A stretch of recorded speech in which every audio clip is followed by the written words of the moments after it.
മനസ്സിലായില്ല. പെട്ടെന്ന് പറഞ്ഞ മാഷിനെ അറിയാൻ വഴിയില്ല. ഞങ്ങൾ മൈക്കിളിനെ കാണാമെന്നതാ. അവനിവിടെ ഇല്ലല്ലോ. എവിടെ പോയി? അവൻ ഇന്നലെ ഉച്ച തിരിഞ്ഞു പോയതാ. ഇതുവരെ തിരിച്ചെത്തിയിട്ടില്ല. എങ്ങോട്ടാ പോയതെന്ന് ആര് കണ്ടു? അപ്പൊ അവനോട് ഇല്ല. ഇല്ല. എന്താ കാര്യം? കാര്യം അത് മൈക്കിളോട് നേരിട്ട് പറയാനുള്ളതാ. പിന്നെ അവൻ വന്നാ പറഞ്ഞേര് പ്രഭു വന്നിരുന്നു. പോട്ടെ. ഒന്ന് നിക്കണേ. നിങ്ങൾ പറയുന്നത് കേട്ടിട്ട് എന്തോ സ്വരച്ചേർച്ചയില്ലായ്മ പോലെ. നിങ്ങളൊക്കെ ആരാ? എന്താ അവനുമായിട്ടുള്ള ബന്ധം? പരിചയപ്പെടലൊക്കെ പിന്നെയാവും മാഷേ. എന്തായാലും എന്റെ ശബ്ദത്തിന്റെ സ്വരച്ചേർച്ചയില്ലായ്മ മാഷിന് മനസ്സിലായില്ലേ? ശരിയാ, ഞങ്ങളുടെ ആന്റണി മുതലാളിയുടെ ഒരു 50 ലക്ഷം രൂപയുടെ മുതല് അവന്റെ കയ്യിലുണ്ട്. അതാ ഞങ്ങൾ അവനും തമ്മിലുള്ള ബന്ധം. ആ 50 ലക്ഷത്തിന്റെ നഷ്ടക്കണക്കൊന്ന് പറഞ്ഞു തീർക്കാനാണ് ഞങ്ങൾ വന്നത്. സാരല്ല, അവനെ ഞങ്ങൾ കണ്ടോളാം. പിന്നെ മൈക്കിള് വരുമ്പോ വന്നതാരാന്ന് ചോദിച്ചാ പേര് പറയാൻ മറക്കണ്ട. പ്രഭു വന്നിരുന്നു.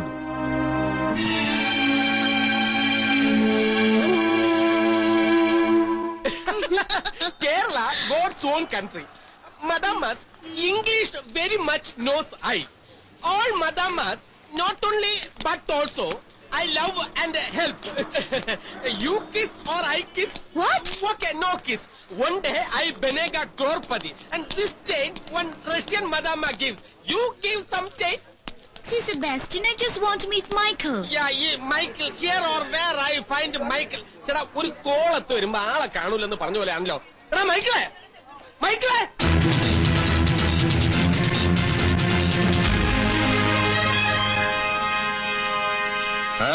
ഇനി വന്നേ. എടാ നിന്നെ തിരക്കി ആ മദാമ്മമാര് നടക്കാൻ തുടങ്ങിയിട്ട് മണിക്കൂർ ഒന്നായി. എവിടെ? ബ്രൗൺ ഷുഗറോ യെല്ലോ ഷുഗറോ എന്തെങ്കിലും പണ്ടാരം കൊടുത്ത് കാശ് വാങ്ങി. Please come. Hi, Michael. Where were you, man? Yes, Mom. Tell me, please. See, 1,000 rupees. Oh, I am sorry. I want 2,000 rupees. Yes. 4,000 rupees. You give.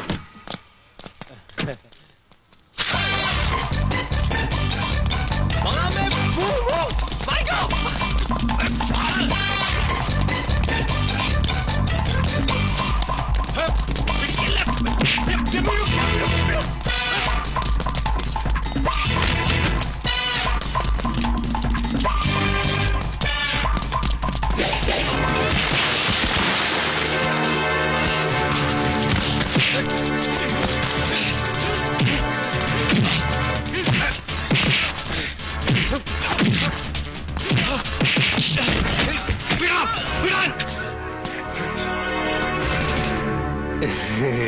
പ്രഭുണ്ണ, എന്താ പ്രഭുണ്ണ ഇത്? അണ്ണ വിടാൻ പറ പ്ലീസ്. കൗശലക്കാരനാ നീ. ഇപ്പൊ പ്രഭു വന്നത് നിന്റെ ഈ ചിരി കാണാനല്ല. എവിടാ സാധനം? ഗോഡ് പ്രോമിസ്, ഞാനത് കടലിലെറിഞ്ഞതാ. മൈക്കിളെ, നിന്റെ പതിവ് തമാശക്കളിയല്ല ഇത്. പ്രഭുണ്ണ, ഞാൻ സത്യ പറഞ്ഞത്. കസ്റ്റംസ് കാര്യം പറഞ്ഞപ്പോ ഞാനത് കടലിലെറിഞ്ഞു. എനിക്ക് വേറെ നിവൃത്തിയില്ലായിരുന്നു. നിന്നെ കൊണ്ട് സത്യം ഞാൻ പറയിപ്പിക്കടാ പന്നിയുടെ മോനെ. പ്രഭുണ്ണ, വേണ്ട വേണ്ട വേണ്ട. കൂടെ നിന്ന് ചതിക്കുന്നവരെ ബാക്കി വെക്കരുതെന്ന് ആന്റണി മുതലാളി നിന്നെ പഠിപ്പിച്ചിട്ടുള്ളത്. അതുകൊണ്ട് മൈക്കിളെ, നീ പോ.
ഇഷ്ടം പോലെ ഒഴിച്ചു കൊടുക്ക്.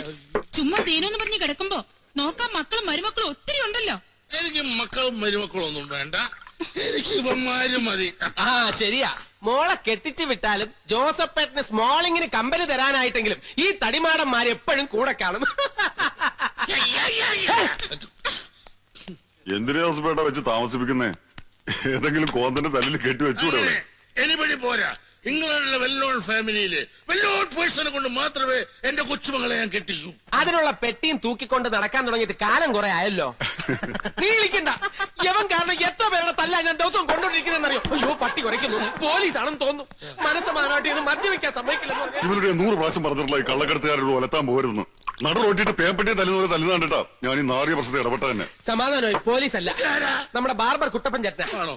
പെട്ടെന്ന് പണക്കാരനാവാൻ വേണ്ടി എന്ത് വൃത്തികേടും ചെയ്യുന്ന ഒരാള്, ആ വൃത്തികേട് സപ്പോർട്ട് ചെയ്യാൻ മറ്റൊരാള്. ഞാൻ എന്ത് തെറ്റിയെന്നാ നിങ്ങൾ ഈ പറയുന്നത്? അവരുടെ സാധനം ഞാൻ കടലിലെറിഞ്ഞതാ. കടലിലെറിയ അത് റേഷനറി അല്ലേ? യവൻ പറഞ്ഞാൽ ഞാൻ വിശ്വസിക്കും. കടലിന് തീ പിടിക്കുന്ന നുണ പറയുന്നവനാ നീ. എന്നാ അതെ ശിവ, നീ എങ്കിലും ഞാൻ പറയുന്നൊന്ന് വിശ്വസിക്ക്. ഇവൻ പറയുന്ന പോലെ ഞാൻ സാധനം മുക്കിയതല്ല. സത്യം സത്യം. എന്നാ നീ ധൈര്യമായിട്ടിരിക്കും, ബാക്കി നമുക്ക് വരുന്നിടത്ത് വെച്ച് കാണാം. സാറിനെ തിരുവനന്തപുരത്ത് ഞാൻ പലതവണ ട്രൈ ചെയ്തിരുന്നു. ഇല്ലായിരുന്നു. ഇലക്ഷൻ അടുത്ത് വരികയല്ലേ, യോഗം 2 ദിവസം കൂടി ഉണ്ട്. അപ്പോഴാണ് ബോംബെ നിന്ന് ആന്റണി സാറിന്റെ ഫോൺ വന്നത്. ഉടനെ കൊച്ചിയിലെത്തി നിന്നെ കാണണമെന്ന്. എന്തായിരുന്നു പ്രോബ്ലം? മെനഞ്ഞാന്ന് രാത്രി കുറച്ച് സാധനം ബോംബെന്ന് കൊച്ചിയിലെത്തുന്നു പറഞ്ഞിരുന്നു. ബോംബെ നിന്ന് ബാർഗെയിൻ ചെയ്യാൻ വേലുബായി വന്നിരുന്നു. അയാൾക്കിട്ടൊരു പണി പണിതിട്ടാ ആന്റണി സാർ സാധനം കൈക്കലാക്കിയത് ഇങ്ങോട്ട് അയച്ചത്. സാധനം എടുക്കാൻ പുറംകടലിലേക്ക് അയച്ചത് പുതിയൊരു പയ്യനെയാ. സാറിനറിയാം, ഒരു മൈക്കിൾ. സാധനം അവന്റെ കൈ തന്നെ കിട്ടിയതാ. നേരം വെളുത്തിട്ട് അവനെ കാണാതായി അന്വേഷിച്ചപ്പോ അവന്റെ ഒരു വിളി വന്നു.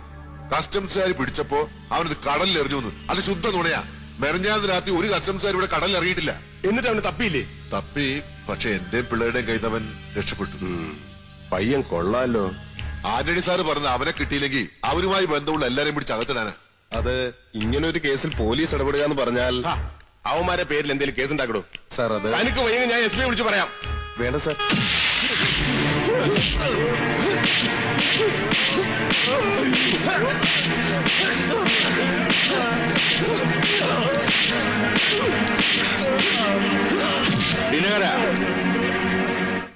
തനിക്ക് ഇദ്ദേഹത്തെ അറിയാവോ?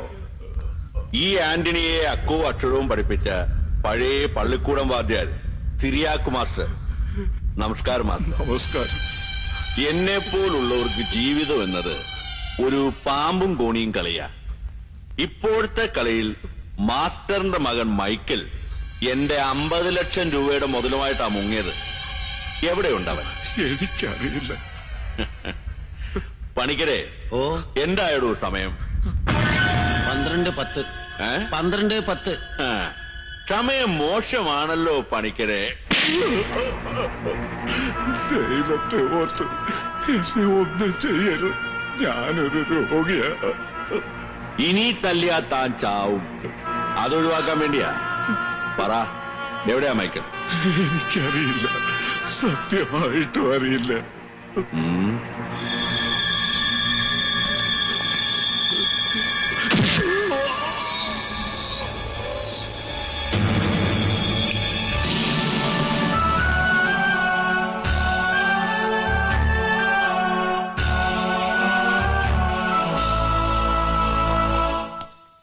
Doctor, I can do it.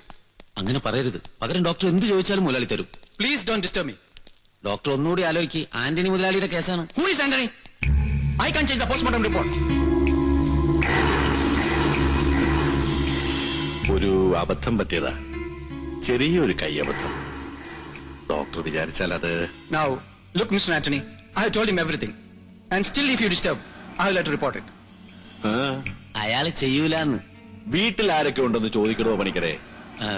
How many at home? Wife and 2 kids. ഭാര്യയും 2 മക്കളും. എന്തിനാ? എന്താ കാര്യം?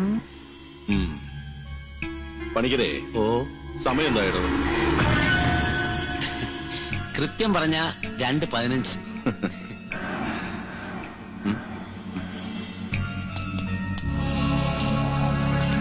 ഡോക്ടറെ, അങ്ങേര് സമയം ചോദിച്ചാ അത് കാലം കോഴി കൂവിയതുപോലെയാ. സിറിയക് മാഷിന്റെ പോസ്റ്റ്മോർട്ടം റിപ്പോർട്ട് മാറ്റി എഴുതിയില്ലെങ്കിൽ റിപ്പോർട്ട് 3 വേറെ എഴുതേണ്ടി വരും. മനസ്സിലായില്ല അല്ലേ? സ്വന്തം ഭാര്യയുടെയും മക്കളുടെയും. എന്താ വേണം? വേണ്ട. എന്നാ ചെല്ലു. വേണ്ട സർ, ഞാൻ ചെയ്തോളാം. Thank you doctor, thank you very much. Be practical.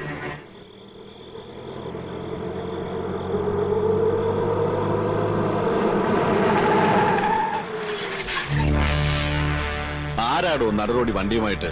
ആരാണെന്ന് അറിയില്ല. ഏതെങ്കിലും അലമ്പ് പിള്ളേരായിരിക്കും. ഏതായാലും ഞാനും നോക്കട്ടെ.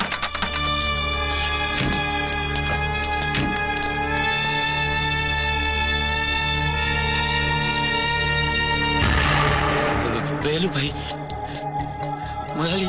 എന്താടോ? വേലുഭായ്.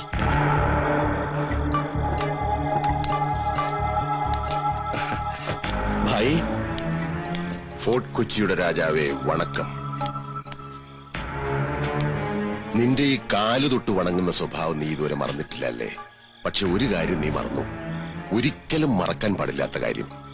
എന്റെ കയ്യിൽ നിന്ന് 3 കിലോ വെള്ളിയുമായി കൊച്ചിയിലെത്തി നീ ബിസിനസ് തുടങ്ങിയ കഥ. ഭായ്, എന്നെ പലപ്പോഴും നീ തിരിഞ്ഞു കുത്തിയപ്പോഴും ഞാനത് ക്ഷമിച്ചു. പക്ഷേ കഴിഞ്ഞ ദിവസം മുംബൈയിൽ എന്റെ തട്ടകത്തിൽ വന്ന് നീ എന്നെ നാണം കെടുത്തിയിട്ടാ പോന്നത്. വേലുഭായ്, ഭായ് എന്നെ തെറ്റിദ്ധരിച്ചിരിക്കുക. നോ, വേലുഭായ് നുണ പറയാറില്ല. അർജുൻ, ബായ്.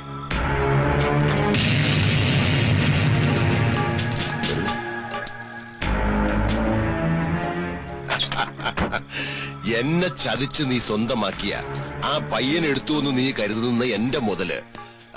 എന്താ പയ്യന്റെ പേര്? മൈക്കിൾ. Yes, Michael. അവനെ കസ്റ്റംസുകാര് വളഞ്ഞു എന്ന് അവൻ പറഞ്ഞത് നേരാണ്. ഇവരൊക്കെ ആ കസ്റ്റംസുകാര്. ഭായ് പൊറുക്കണം, ഇനി ഞാനത് ആവർത്തിക്കില്ല. ആവർത്തിക്കരുത്. അതിനാണ് ഞാനിപ്പോ വന്നത്. മുംബൈയിൽ ചതിയനൊരു ചെല്ലപ്പേരുണ്ട്, ദോക്കെ ബാസ്. ഇപ്പൊ നിന്റെ പേരതാണ്.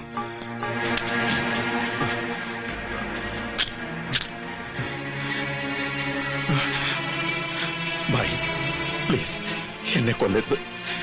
Please bhai, please. Yes, one more chance. പൊയ്ക്കോ.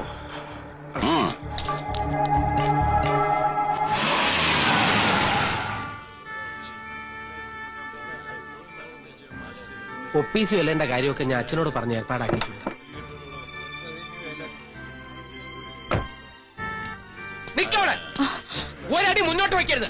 നിന്റെ അപ്പൻ ആന്റണി പറഞ്ഞു വിട്ടല്ലേ നിന്നെ ഞങ്ങളുടെ മാസ്റ്റർ കൊന്ന് കുളിച്ചു മൂടിയിട്ട് അനുശോചനം അറിയിക്കാൻ. വേഗം സ്ഥലം വിട്ടോ, അല്ലെങ്കിൽ ഈ കാറിലിട്ട് പച്ചയ്ക്ക് കത്തിക്കും ഞങ്ങൾ. നീ ഇടപെടണ്ട. വീട്ടിൽ കയറി വരുന്ന ഒരാളോട് വീട്ടിൽ നിന്നല്ല, നാട്ടിൽ നിന്ന് പറഞ്ഞു വിടണേ അവളെ. എടാ, നിന്റെ അപ്പന്റെ കൊലപാതകയുടെ മോളാ ഇവള്. ഒക്കെ കഴിഞ്ഞിട്ട് ഒരു നാടകം കളിക്കാൻ സ്വന്തം അപ്പം പറഞ്ഞു വിട്ടിരിക്കുക അവളെ. എവളെ ഒരു നിന്നോടാ പറഞ്ഞ വേണ്ടെന്ന്. ഞാൻ പറയും. എനിക്ക് അത്രയ്ക്ക് തന്നുകൊണ്ടാ. നീ ഒന്നും പറയണ്ട, അകത്ത് പോ. പോകാൻ.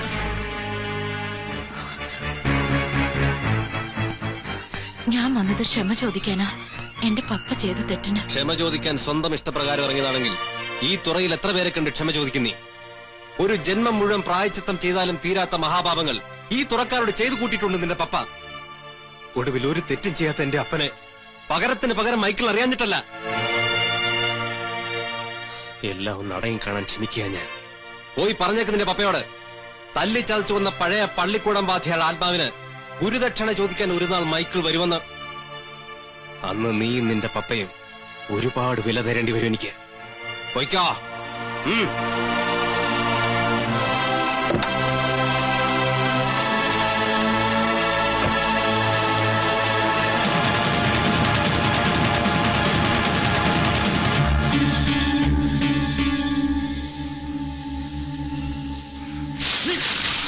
പോലീസ് കസ്റ്റഡി വെച്ച് ആരെങ്കിലും മരിച്ചാ അതിന്റെ ഉത്തരവാദിത്വം പോലീസിനാ, അല്ലാതെ എനിക്കല്ല.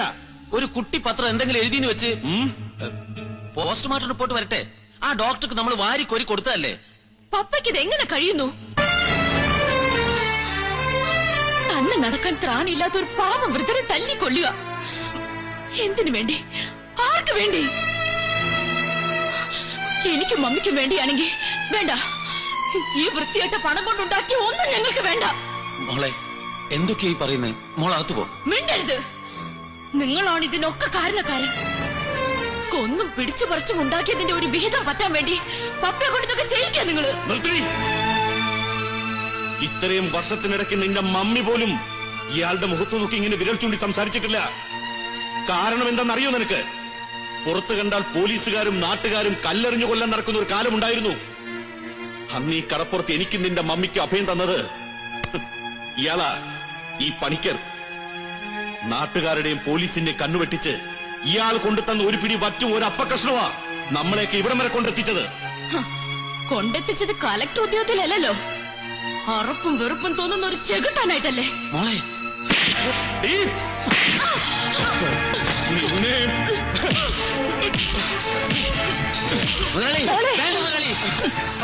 നിങ്ങൾ കാണിക്കില്ല.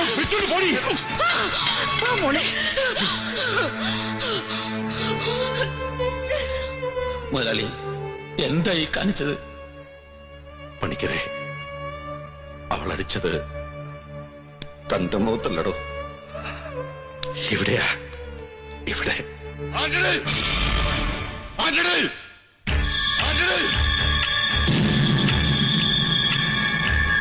ഇറങ്ങി വേണ പട്ടി പുറത്ത്.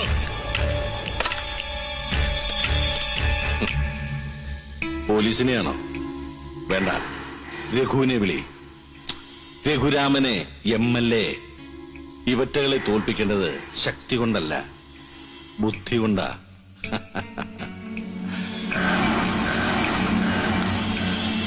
വാടാ, വാ.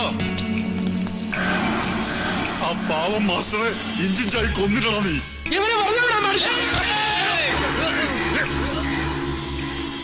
നിന്റെ കളി ഇന്നത്തോടെ അവസാനിപ്പിക്കണോ ഞാൻ?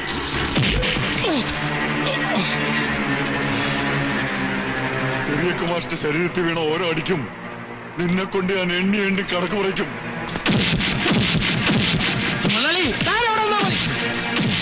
ഇവനെ വെട്ടി തുണ്ടാക്കിയിട്ട് ഞങ്ങൾ ഇവിടുന്ന് പോകും.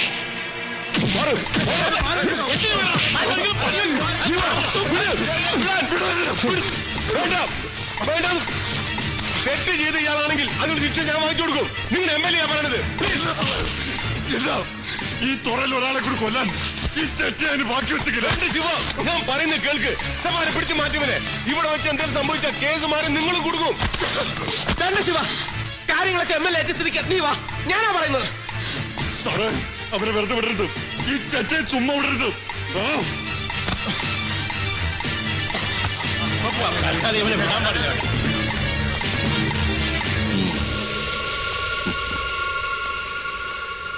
ശിവൻ, സമയം എന്തായടോ പണിക്കരെ? 11:20. ആ,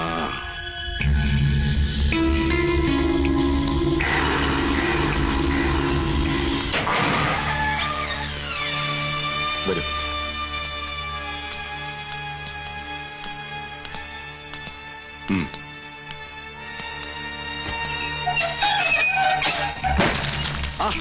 മൈക്കിളാ, വാ വാ. നിനക്കെന്നോട് പകയും വിദ്വേഷവും തോന്നാം, ആർക്കായാലും തോന്നും. മാസ്റ്ററുടെ മരണത്തിന് ഉത്തരവാദി ഞാനാ, സമ്മതിക്കുന്നു. പക്ഷേ മൈക്കിൾ ഒന്ന് ആലോചിച്ചു നോക്കി.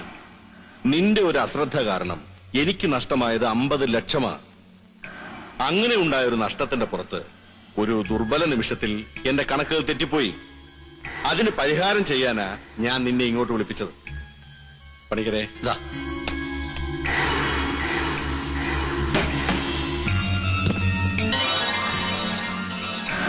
ഇത് 5 ലക്ഷം രൂപയുണ്ട്.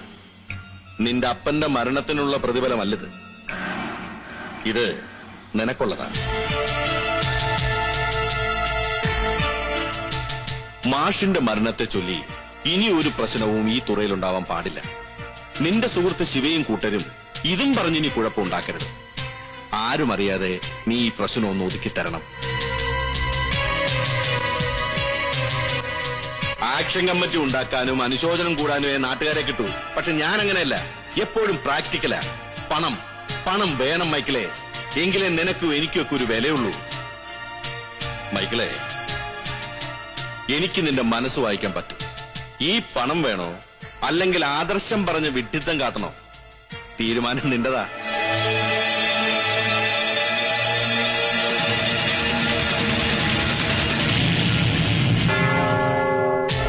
മൈക്കിളെ, പണമില്ലാത്തവൻ ഈ ലോകത്ത് ഒരു വിലയുമില്ലടോ. ഞാൻ ഇവിടെത്തിയത് പണം കൊണ്ടാ. ഉന്നതങ്ങളിലേക്കുള്ള നിന്റെ വളർച്ചയ്ക്കുള്ള വളമാണ് ഈ പണം. പണം ഉണ്ടെങ്കിൽ ഈ ലോകം മുഴുവൻ നിന്റെ കാൽ കീഴിൽ വരും.